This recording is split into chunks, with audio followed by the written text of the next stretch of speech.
Assalamualaikum warahmatullahi wabarakatuh. Pada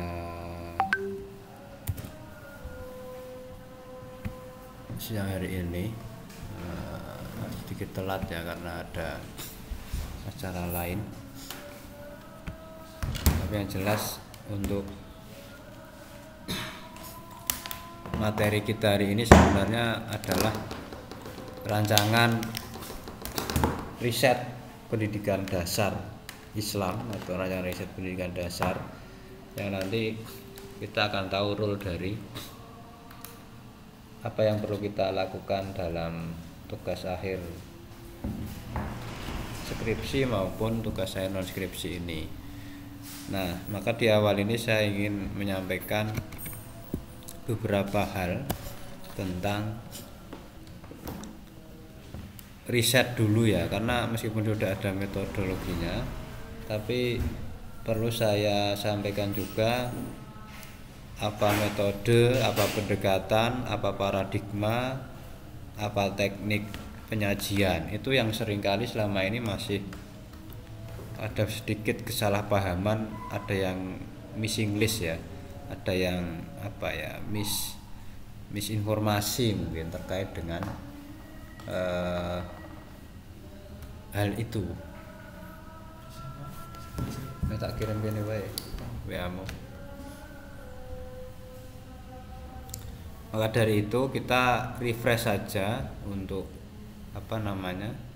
untuk hal ini, karena nanti ini menjadi dasar teman-teman ketika mau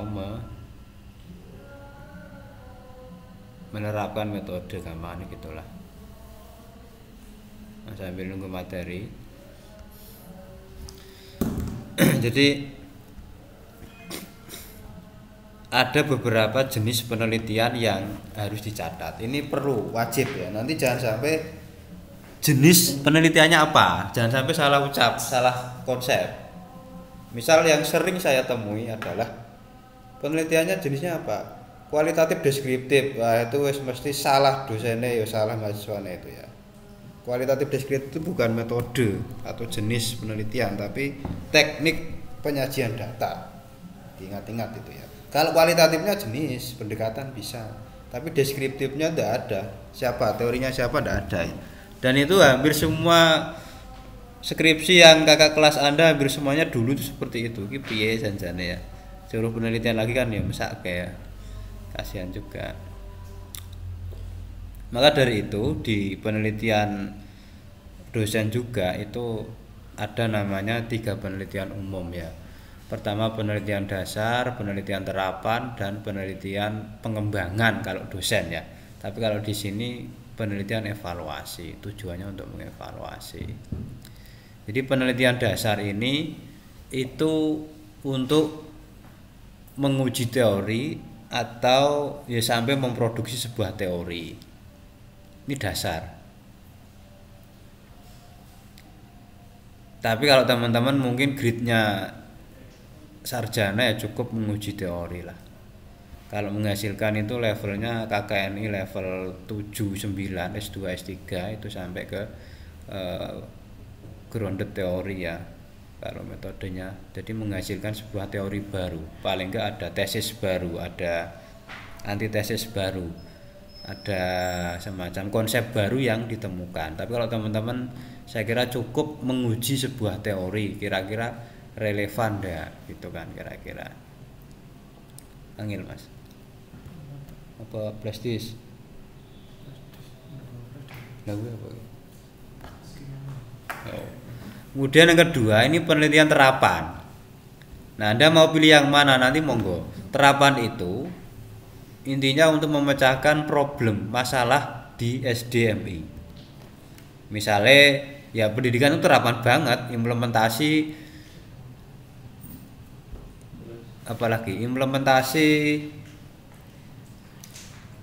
pendidikan kemanusiaan dalam mewujudkan merdeka belajar di sekolah dasar misalnya. Karena dianggap pendidikan humanisme itu belum diterapkan ya, karena anak masih dicekoki dengan teori dan seterusnya, maka itu sangat terapan. Atau implementasi kontekstual teaching and learning dalam menumbuhkan minat membaca misalnya, itu bisa. Jadi sangat terapan banget, tidak lagi ngomong yang sangat terlalu umum ya, langsung ke sasarannya. Jadi kan ada problem, oh selama ini anak-anak itu kurang memahami teks, itu kurang langsung praktik membaca kan, makanya dia menggunakan contextual teaching and learning CTL misalnya. Itu pendekatan atau model ya, model pembelajarannya itu dalam rangka anak-anak itu tekstual dalam mempelajari sebuah teks bacaan misalnya seperti itu. Atau ya banyak lah, Anda bisa baca judul-judul yang sudah kakak-kakak senior yang sudah lulus, itu banyak sekali yang sangat terapan ya. Kemudian yang ketiga itu jenis penelitian yang sifatnya evaluatif ya. Ini untuk mengevaluasi program, kebijakan pemerintah, kebijakan dalam bidang pendidikan. Misalnya Anda mau mengevaluasi guru penggerak misalnya. Nah, itu bisa bagaimana sih efektivitas guru penggerak dalam mewujudkan Merdeka Belajar paling enggak gitu ya. Merdeka Belajar karena tafsirannya kan banyak. Nah, itu program pemerintah sudah jalan 2020-an ya. 2021 ya efektifnya sampai sekarang ya sekitar 3 tahunan jalan. Itu boleh seperti itu. Nah, ini jenis penelitian ditinjau dari tujuan penelitian, karena nanti banyak sekali jenis penelitian ditinjau dari berbagai aspek ya.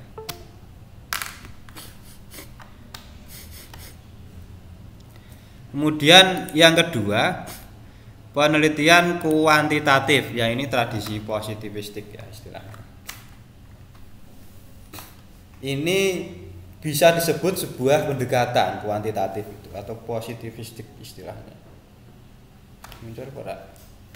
Ora angel men hawane. Laptop siapa? Ora isa.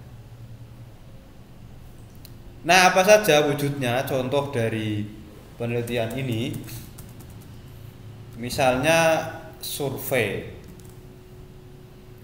Ini melihat populasi dan sampel. Misalnya survei siswa yang menggunakan gadget pada masa pandemi, nah itu termasuk kuantitatif ya, pendekatannya itu. Kalau populasi secara umum itu disebut sensus lah. Makanya sensus penduduk itu sangat kuantitatif. By address, by name jelas. 5.733 masyarakat Temanggung menggunakan misalnya HP Android tipe sekian. Nah, itu jelas sensus penduduknya jelas karena dia berbasis survei. Ini coba Mas metode. Nah, gue. Kemudian berikutnya adalah eksperimen. Nah, kalau eksperimen ini semacam penelitian yang berbasis saintifik ya. Istilahnya misalnya Anda menguji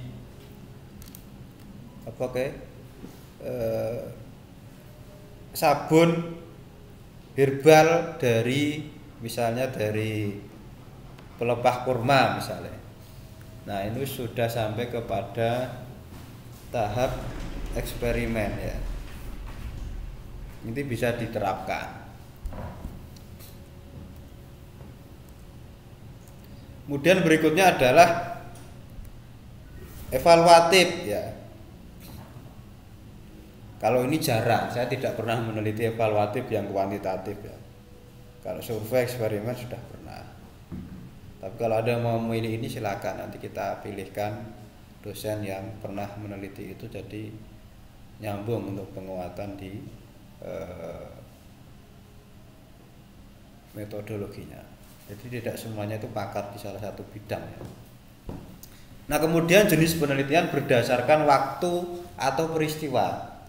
Jelas ya jenis-jenisnya ya, jangan sampai kualitatif deskriptif ya, awas ya nanti.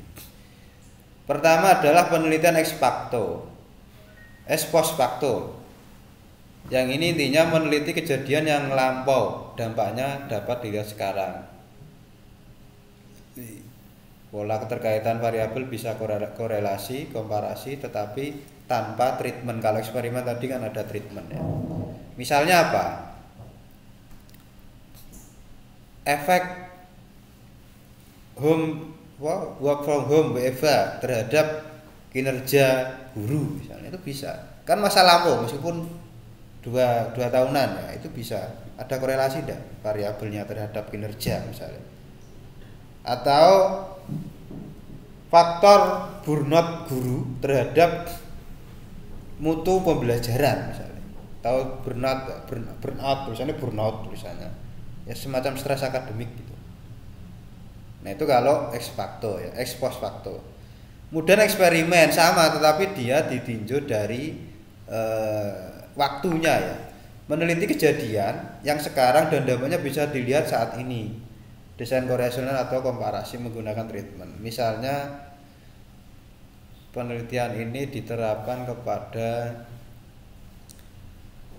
persiapan kurikulum ya. Jadi penggunaan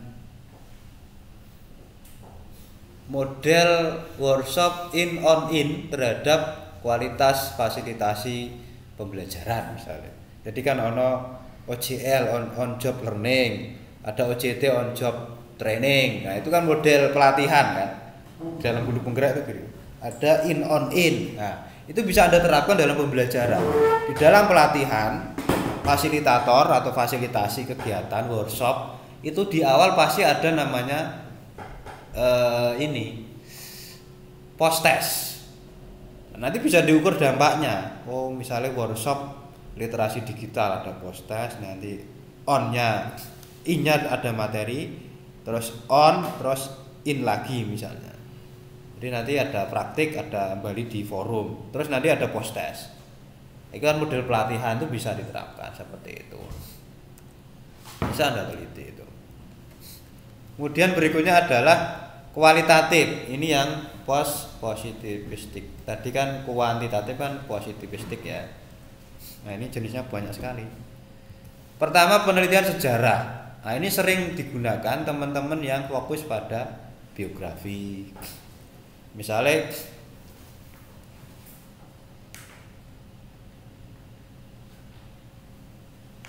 sistem perbudakan di masa penjajahan. Nah, itu kan angel tuh meneliti kayak gitu kan. Nanti ada tahun sekian sampai sekian. Itu ada biasanya. Atau Anda mau meneliti sistem pasar rakyat di pasar paraan. Studi tahun sekian sampai sekian, 1400 sekian sampai 90 sekian, itu bisa. Monggo kalau mau meneliti, tapi kan untuk pendidikan saya kira kurang implementatif ya. Itu Anda kalau orang sejarah, orang sosial science boleh lah. Kemudian penelitian naratif, ini pengalaman hidup ya. Kan sering ya. Saya tuh sering jadi objek ini, buku saya paling enggak. Ono wingi cah PAI apa neliti tentang nilai-nilai apa kayak. Nilai-nilai pendidikan Islam dalam buku Staf Pacaran Ayo Nikah. Jadi ya ono ning menurut saya terlalu maksa itu. Meskipun hasilnya juga bagus itu ya. Karena memang ada persiapan sebelum nikah itu harus gini itu kan. Misalnya cukup umur, kemudian menjaga diri dari maksiat, tidak selingkuh dan seterusnya, itu ada di situ. Jadi ada nilai-nilainya ya. Atau konsep guru ideal dalam buku Guru Dilarang Mengajar itu juga ada di situ. Nah, ini pengalaman hidup yang memang tertulis dalam sebuah buku. Tapi kalau pengalaman hidup seseorang biasanya orang-orang yang memiliki kualitas di atas rata-rata, jawong biasa gitu loh. Nah, itu boleh, misalnya mantan menteri, mantan bupati boleh diteliti karena dia tokoh kan. Tapi kalau orang biasa ya impact faktornya nggak terlalu penting kan, gitu kan. Makanya jangan ke sana. Kemudian studi kasus. Nah, ini kualitatif, boleh studi kasus. Tapi studi kasus itu bukan satu lokasi, ingat-ingat, jangan sampai salah ya. Misalnya ada yang berpendapat studi kasus itu minimal 4 kasus. Misalnya Anda mau meneliti praktik baik gerakan literasi madrasah. Studi kasus di MI Ma'arif Bulurejo. Sak MI ya tidak boleh studi kasus. Minimal 4 kasus. Itu studi yang dikasus-kasuskan kalau itu. Ya, ingat-ingat ya. Jangan sampai studi kasus hanya 1 kasus. Apalagi kasusnya nggak jelas dikasus-kasuskan. Ya karena saya ngajar di situ, karena orang tua saya kepala sekolah di situ, ya repot kalau gitu ya, enggak boleh kayak gitu. Itu jangan sampai muncul di dalam proses ujian maupun proses bimbingan kalau bisa. Nanti ada triknya itu. Nah, kalau banyak kasus gimana? Ada lagi, ini belum saya tulis ya karena ini PPT saya dulu. Namanya multi kasus. Jadi antara beda studi kasus, case study dengan multi kasus ya itu beda. Kemudian ada lagi etnografi, ini budaya etnis, nilai-nilai itu boleh. Misalnya saya meneliti kemarin tentang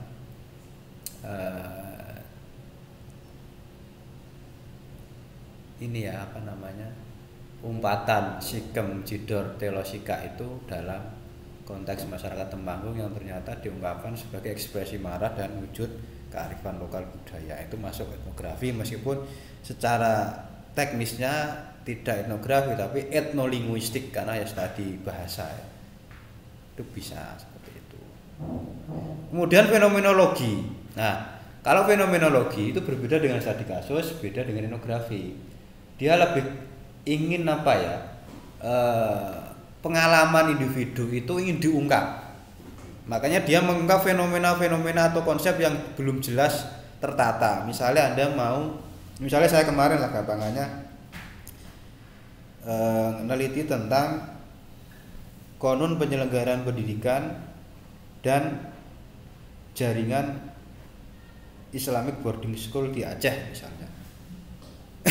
Itu kami memilih fenomenologi karena ingin mengungkap jaringan-jaringan ideologi yang ada di Dayah di Aceh misalnya. Karena pesantren di Aceh namanya Dayah gitu kan kira-kira. Itu contoh fenomenologi. Kemudian grounded teori. Nah, kalau ini agak berat ya karena nanti ada coding dan seterusnya. Kebetulan meskipun saya belum seminar proposal ya, saya mengangkat metode ini dalam disertasi saya tentang guru sekolah dasar profesional di era digital. Jadi grounded teori pun syaratnya minimal kalau nggak salah menurut bukunya siapa yang Ansam Strauss ya. Karena pencetusnya itu yaitu 40 orang misalnya minimal itu kalau grounded teori. Jadi apa bedanya? Kalau grounded teori itu jelas dia menemukan atau mengkonstruksi teori baru. Tokohnya tadi Strauss. Dan siapa contoh di Indonesia? Anda harus ingat pencetus teori tentang santri priai abangan itu adalah Clifford Geertz. Dia meneliti bagaimana kehidupan keberagaman di Jogja ya, dan sekitarnya, menemukan klasifikasi, tipologi atau konsep. Oh ternyata yang priai itu seperti ini. Oh yang seperti ini namanya priai, yang seperti ini namanya abangan, yang seperti ini namanya santri. Dan itu dipakai sampai hari ini. Itu produk grounded teorinya Clifford Geertz ya, sudah lama itu.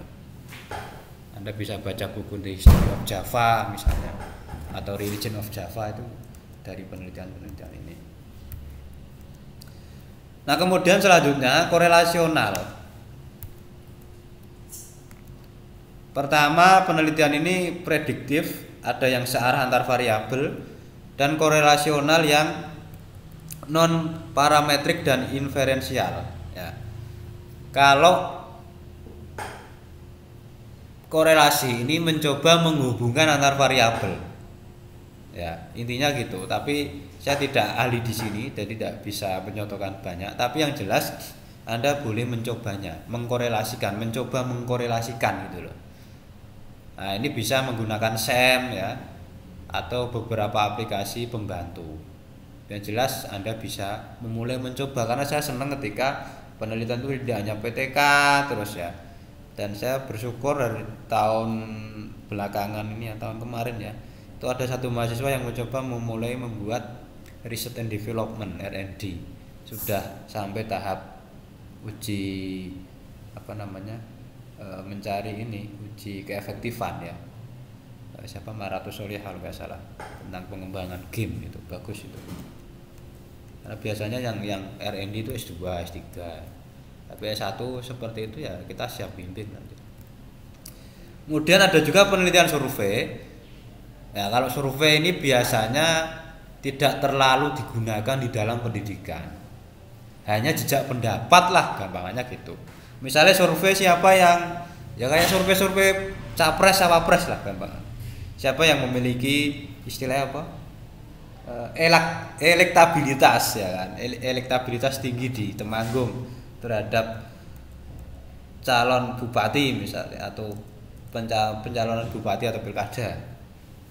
Dan ini digunakan para politisi. Saya dulu pernah jadi apa namanya? Jadi salah satu timnya membuat aplikasi gitu ya, dan mahal ini dijual. Semacam survei ya.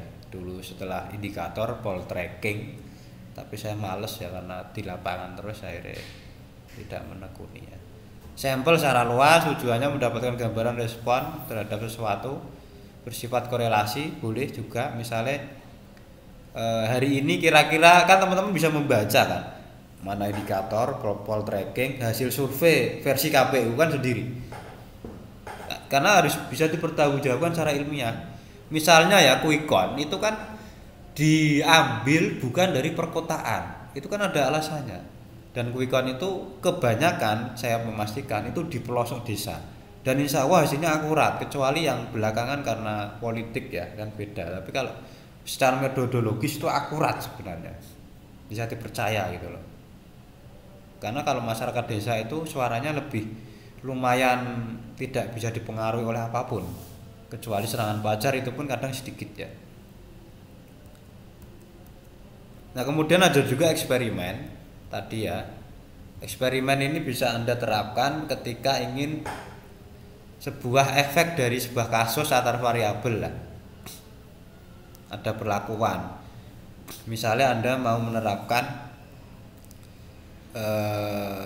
pola pembelajaran anak disabilitas atau anak disleksia dengan menggunakan alat bantu bicara, itu bisa dieksperimenkan misalnya itu. Ada perlakuan kan Anda memberikan alat bantu, nah itu eksperimen namanya. Jenisnya pun banyak ya, ada the real eksperimen atau true eksperimen, ada quasi eksperimen, tapi ini kuantitatif semua ini. Kalau sekelas disertasi ya harus lebih berat ya. Nah ini contoh penelitian yang evaluatif apa saja sih? Pertama tadi mengevaluasi sebuah program. Tadi saya menyebut ada apa? Manajemen berbasis sekolah misalnya. Kan di madrasah bisa MBM, manajemen berbasis madrasah, atau KTSP, kurikulum tingkat satuan pendidikan, atau kurikulum berbasis kompetensi KBK, atau yang sekarang Merdeka Belajar Kampus Merdeka yang di perguruan tinggi, atau kurikulum Merdeka itu program kebijakan. Bisa Anda teliti. Atau sekarang yang trennya kan IKM misalnya, implementasi kurikulum Merdeka, itu bisa Anda teliti, evaluatif ya.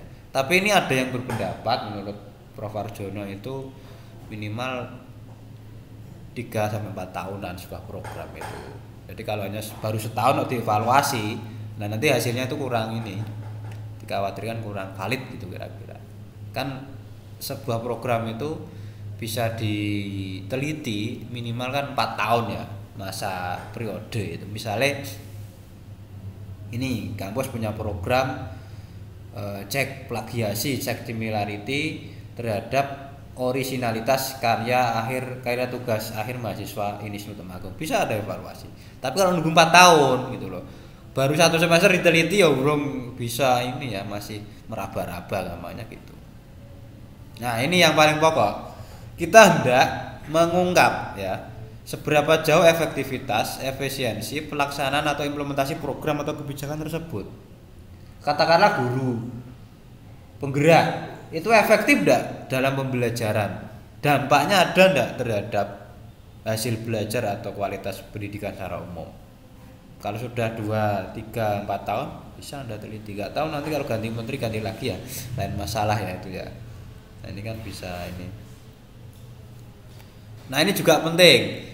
Namanya penelitian evaluatif harus menggunakan kriteria atau standar sebagai acuan untuk mengevaluasi. Katakanlah, oh ini loh indikator tentang guru profesional misalnya.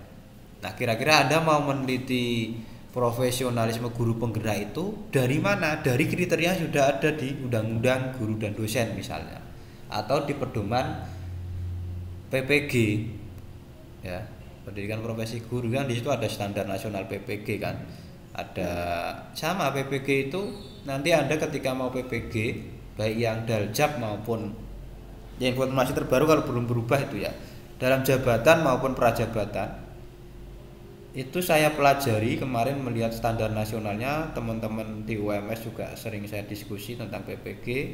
Kebetulan istri saya juga guru pamong ya, dosen pamong di UNES.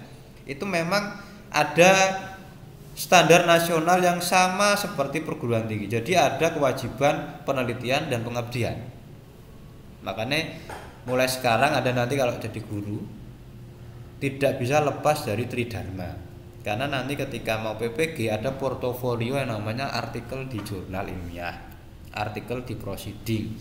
Jurnalnya nanti pun variatif, terakreditasi, tidak terakreditasi, nasional ber-ISSN lengkap. Begitu pula penulisan di artikel populer di koran itu ada. Kemudian penelitian yang berupa best practice itu juga ada penelitiannya. Mengisi acara menjadi peserta bersertifikat ada semua. Kalau nggak salah 3 tahun terakhir.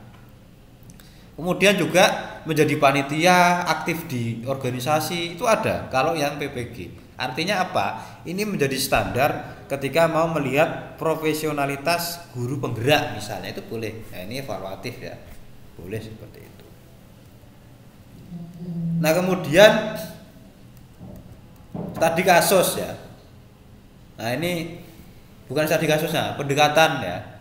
Yang berikutnya adalah positivistik ya, kurang T. Kualitatif dan naturalistik dia. Studi kasus, misalnya penelitian tempat, subjek atau objek tertentu yang memiliki kekhususan karena reputasinya, gejala fenomenal. Bisa Anda meneliti MI yang kebetulan siswanya itu 2000. Nah, ini kan luar biasa. Itu nggak usah dikasus-kasuskan, bisa studi kasus. Tapi jangan satu MI kasusnya, bisa ada variabelnya kelas. Nah, karena nggak mungkin mencari sekolah madrasah yang muridnya 1000 ada 4 tempat di Temanggung kan susah. Karena syarat di kasus kan tadi ada 4 ya.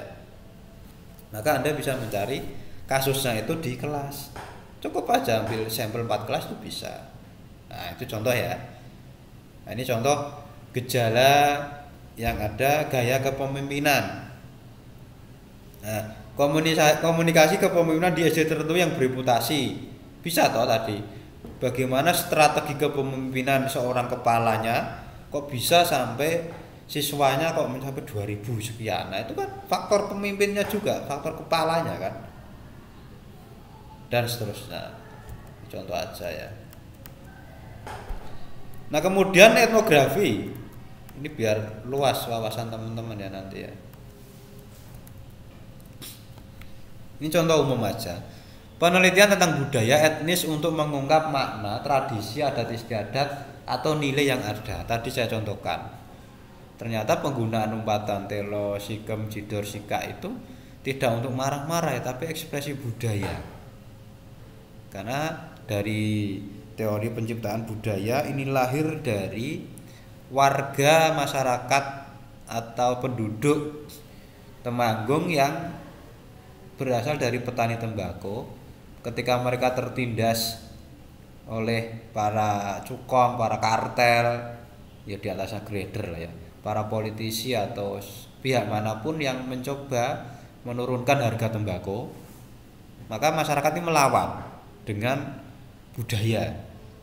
Budayanya macam-macam, ada ketoprak, ada ludruk, ada dan seterusnya. Termasuk di dalam pertunjukan itu muncullah umpatan-umpatan itu. Jadi ceritanya gitu.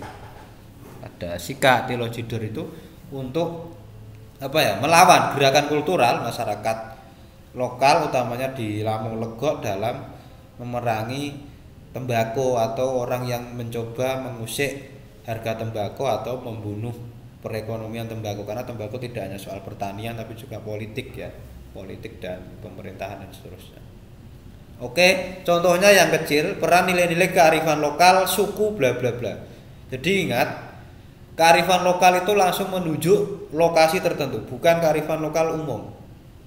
Ya, misalnya peran nilai-nilai kearifan lokal suku Baduy, suku Jawa, lebih khusus lagi suku Samin misalnya terhadap pendidikan kedamaian di SD itu bisa langsung Anda tiru itu. Kemarin misalnya kearifan lokal teman saya meneliti di ini ya, di Merauke ya, dosen Universitas Musamus itu meneliti tentang kearifan lokal bakar batu. Di sini bakar batu apa arep mudeng. Tapi di Papua sana bakar batu itu sangat luar biasa. Atau satu tungku 3 batu atau berapa itu istilahnya itu juga bisa. Jadi ada nilai-nilai yang mencoba diungkap. Itu etnografi. Pola pengasuhan pendidikan anak etnis Temanggung misalnya, anak etnis Yogyakarta dan peranannya terhadap jiwa entrepreneur itu bisa. Peranan budaya Temanggung terhadap pengembangan kreativitas anak SD bisa sekali. Etnomatematik di suku bla bla bla untuk pengembangan media pembelajaran matematika bla bla bla itu bisa. Yang unik di Temanggung itu sebenarnya kalau Anda mau menelisik ke etno ya, itu ada namanya tarekat atau ormas yang namanya Rifaiyah. Mungkin Anda pengikutnya saya nggak tahu. Salah satunya di desa sana, rumahnya Bu Faizah itu. Mana situ? Wonoboyo itu banyak. Itu bisa Anda teliti. Ada enggak kesamaan perbedaan terhadap praktik Islam Jawa, Jawa Islam dengan Rifaiyah atau kesamaan NU dengan Rifaiyah? Nah, itu bisa Anda teliti, tapi jangan terlalu umum, bisa Anda hubungkan dengan pendidikannya. Kan mereka punya sekolah sendiri kan. Nah, itu bisa Anda teliti yang jenjang MI-nya. Ada keunikan enggak? Lah itu boleh kalau itu nyambung dengan PGMI bisa itu. Dan itu menarik karena jarang gitu loh. Nah, lanjut. Fenomenologi. Nah, ini berbasis pengalaman individual. Tadi ya. Kondisi stres guru MI bla bla bla dalam menghadapi sertifikasi misalnya. Itu bisa. Kondisi stres guru MI dalam menghadapi pandemi itu fenomenologi kan mengungkap fenomena kan, stres guru nih misalnya itu boleh Anda teliti. Jadi karena S1 itu belum kepakaran ya, belum ada konsentrasi, jadi Anda masih bebas, tapi jangan terlalu umum, harus nyambung dengan profil lulusan PGMI. Kalau Anda S2, S3 itu sudah spesifik Anda mau kalau di PGMI ada, karena saya bukan PGMI S2-nya ya, ada konsentrasi sains dan PAI. Kalau di PGSD atau pendidikan dasar itu ada konsentrasi PGSD sendiri, memang dia calon guru SD yang S2 ya. Jadi semuanya ada. Ada yang konsentrasi matematika, IPA, IPS, PKN, bahasa Indonesia itu ada. Di S3 pun sama, tapi di S3 tidak ada konsentrasi PGSD. Nah, mumpung Anda di S1 itu masih bebas, boleh memilih tema, topik, jenis yang sangat umum tadi, tapi harus nyambung dengan ini PGMI atau PGSD ya. Jangan terlalu PAI banget, jangan terlalu banget. Nah, ini grounded teori. Ini susah ya. Saya pun belum selesai, baru proposal bisa jadi berubah, tapi grounded teori ini termasuk post positivistik ya, kualitatif yang bertujuan menemukan teori berdasarkan data dari lapangan. Menggrounded teori kan. Istilahnya mencari teori dari ground, dari bawah, dari akar, dari tanah.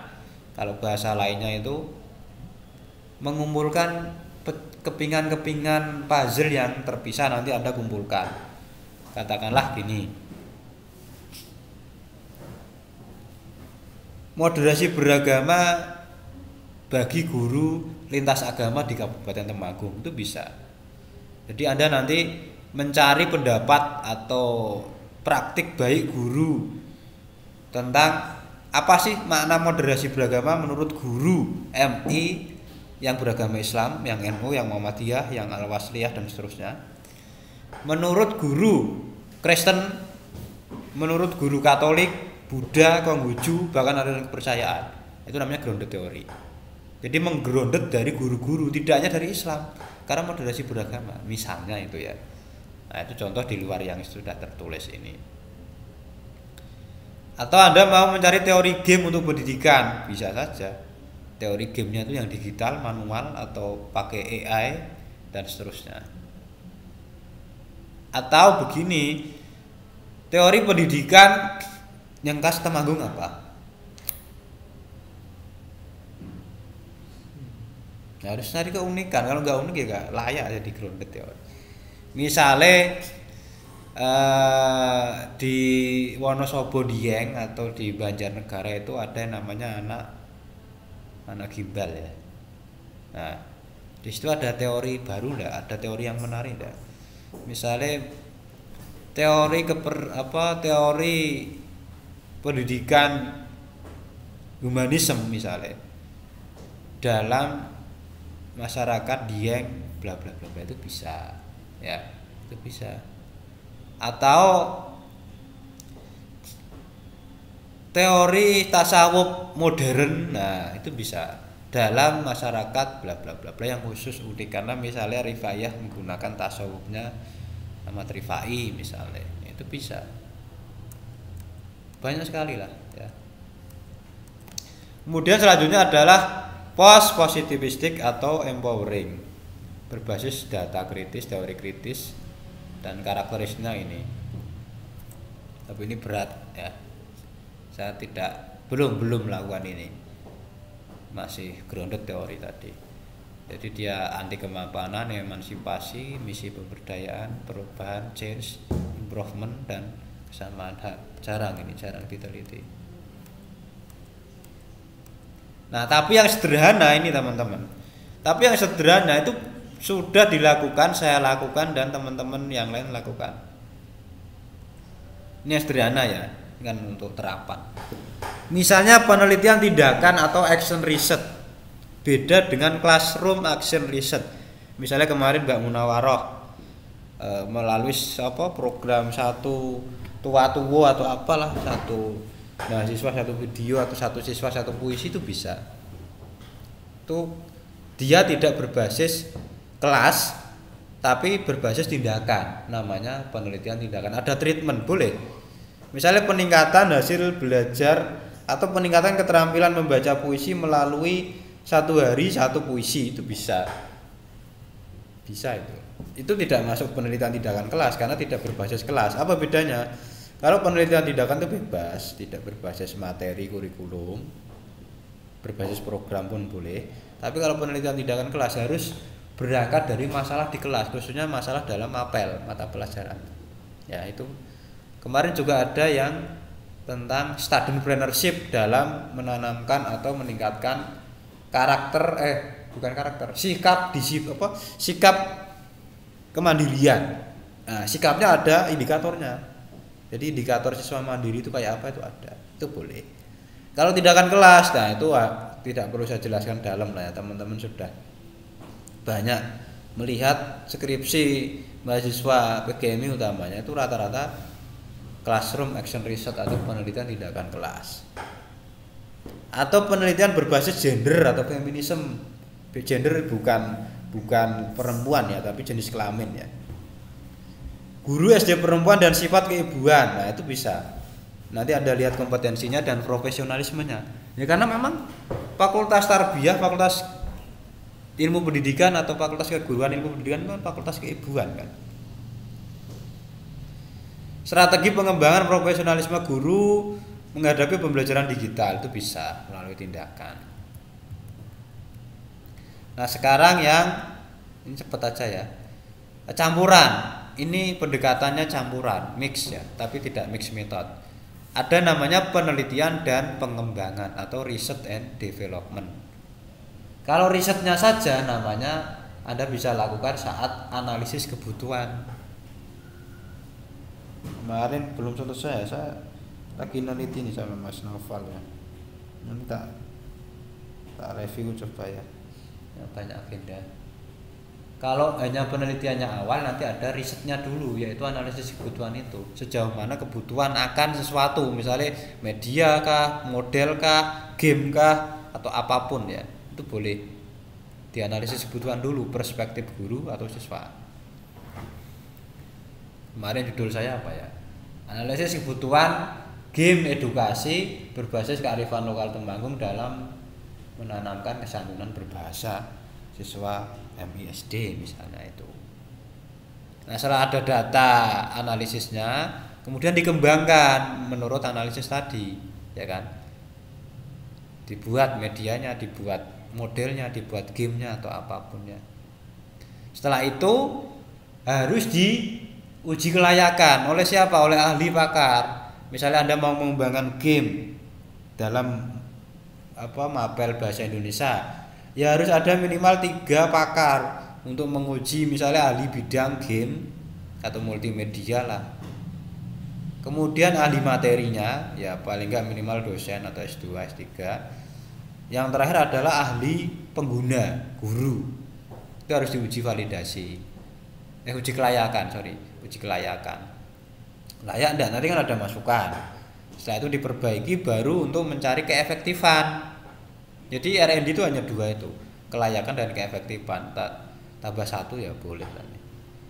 Tapi rata-rata sampai itu. Kalau keefektifan itu diimplementasikan, kira-kira efektif tidak menurut siswa dan guru.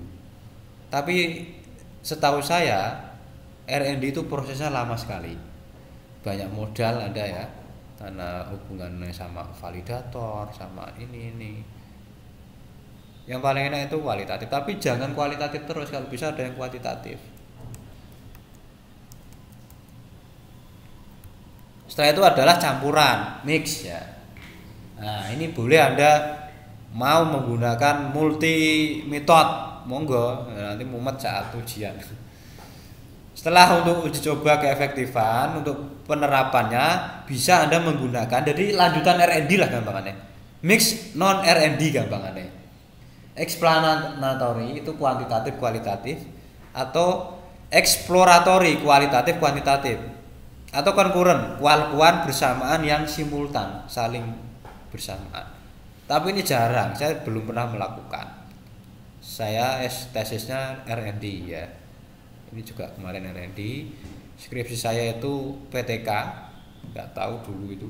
Kalau penelitian yang mandiri didanai kampus maupun lembaga lain seperti BRIN, Kemenak, Balitbank, Litabdimas itu ya pakainya participatory action research untuk pemberdayaannya, kualitatif juga kuantitatif ya, itu sering saya lakukan. Jadi itu kira-kira teman-teman wawasan rancangan risetnya Anda mau apa. Makanya kemarin coba saya lihat ya judul Anda ini yang di sini sudah belum, harus sudah di sini ya.